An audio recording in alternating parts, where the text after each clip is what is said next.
Hola, les hablaré de la preparación y administración de los medicamentos o de la medicación en el área de enfermería.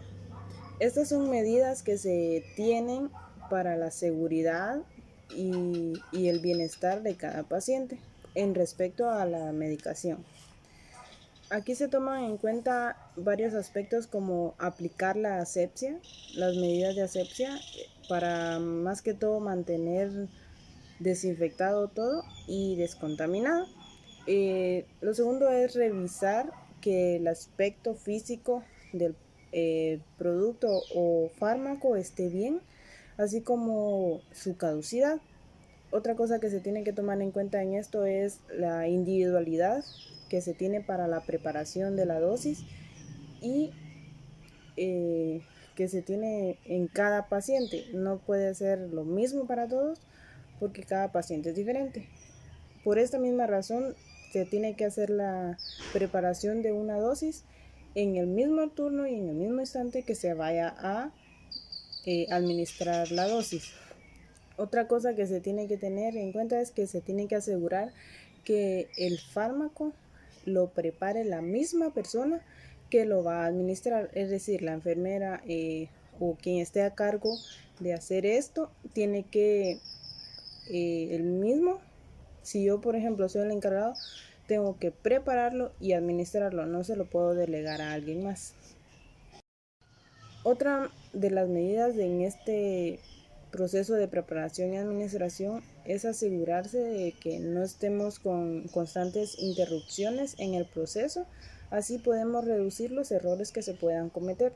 También como asegurarse de que el paciente, por ejemplo, si es por deglución o tomado vía oral, que sea él el que responsable de que se ingiera ese medicamento, tenemos que asegurarnos de que el paciente lo haga y no solo haga como que si lo hizo.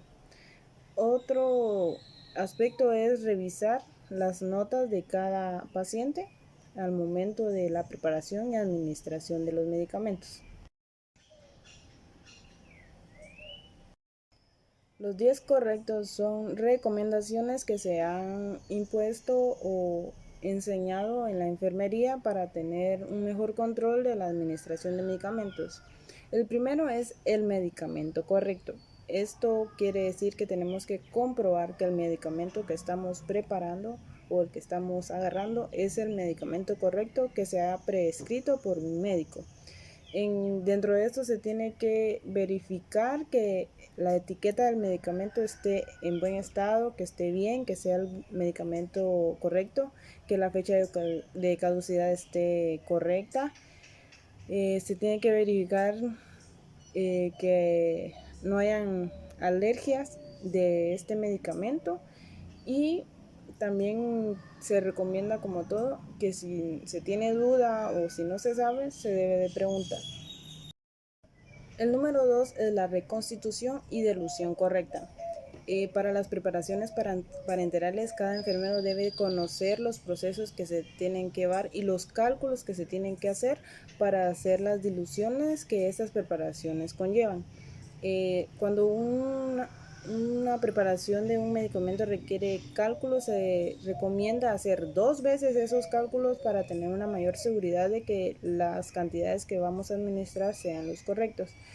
En casos de los medicamentos orales, los alimentos pueden influir en todo este proceso. Este correcto es muy importante para los medicamentos que tienen dosis muy altas porque los medicamentos pueden ser riesgosos.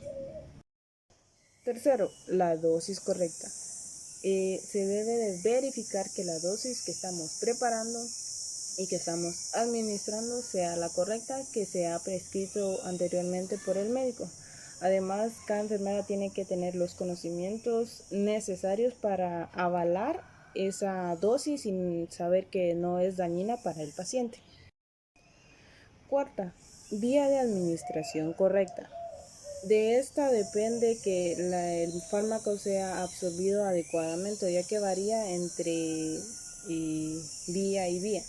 Los más comunes son el oral, la sublingual, la tópica, la inhalatoria y la parenteral. Entre la parenteral está la intravenosa, la subcutánea y la intramuscular.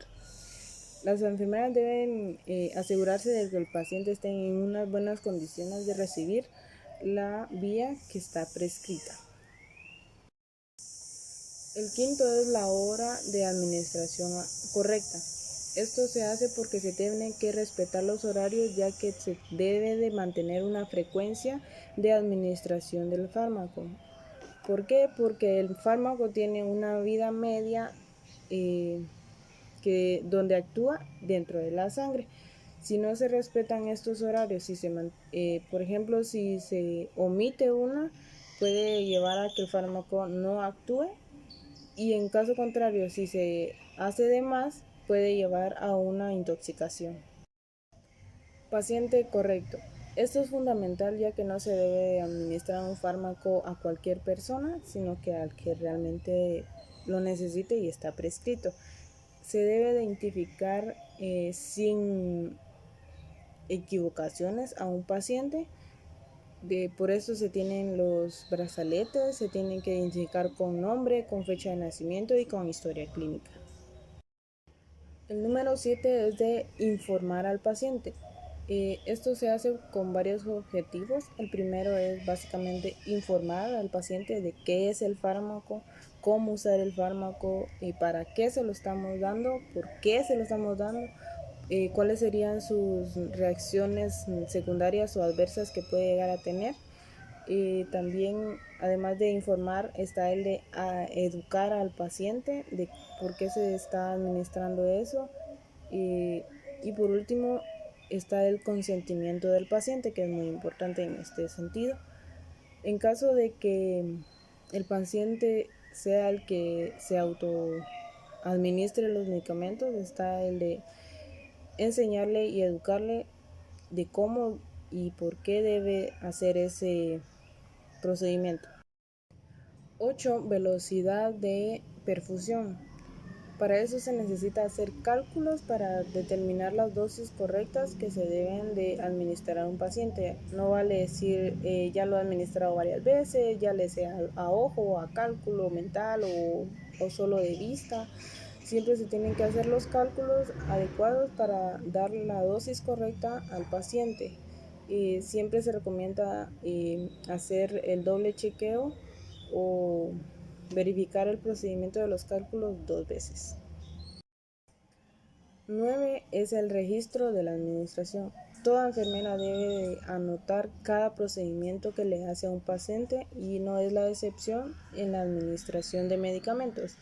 Cada vez que le damos un medicamento a un paciente se debe registrar y firmar en la hoja de enfermería, así como en el Cardex. Esto se hace para no perder el control y no decir sí lo di y no hay realmente algo que avale eso legalmente y moralmente también. Se debe de anotar hasta cuando no se ha administrado el medicamento y se debe de escribir el porqué de no administrar ese medicamento. Normalmente son porque hay náuseas, hay vómitos, o se lo llevaron a una cirugía o a algún examen, el paciente no está, pero se escribe el motivo del por qué no se ha dado, y entonces ya se tomarán decisiones a partir de eso. Y el último es el seguimiento post-administración. Toda administración de medicamento debe tener un control de seguimiento que se le da para tener al paciente valorado. Esto se hace para ver si se producen algunos errores que se puede ocasionar lesiones o daños al paciente. En caso de detectar algún error durante el proceso, ya sea de prescripción, de valoración, de dispensión, de preparación o de la misma administración, se debe de notificar y resolver antes de llegar al paciente. Aquí les dejo una imagen ilustrativa para de alguna manera resumir los 10 correctos, y vemos que 5 pertenecen a la etapa de preparación en el medicamento y 5 es puramente de la administración del medicamento. Gracias.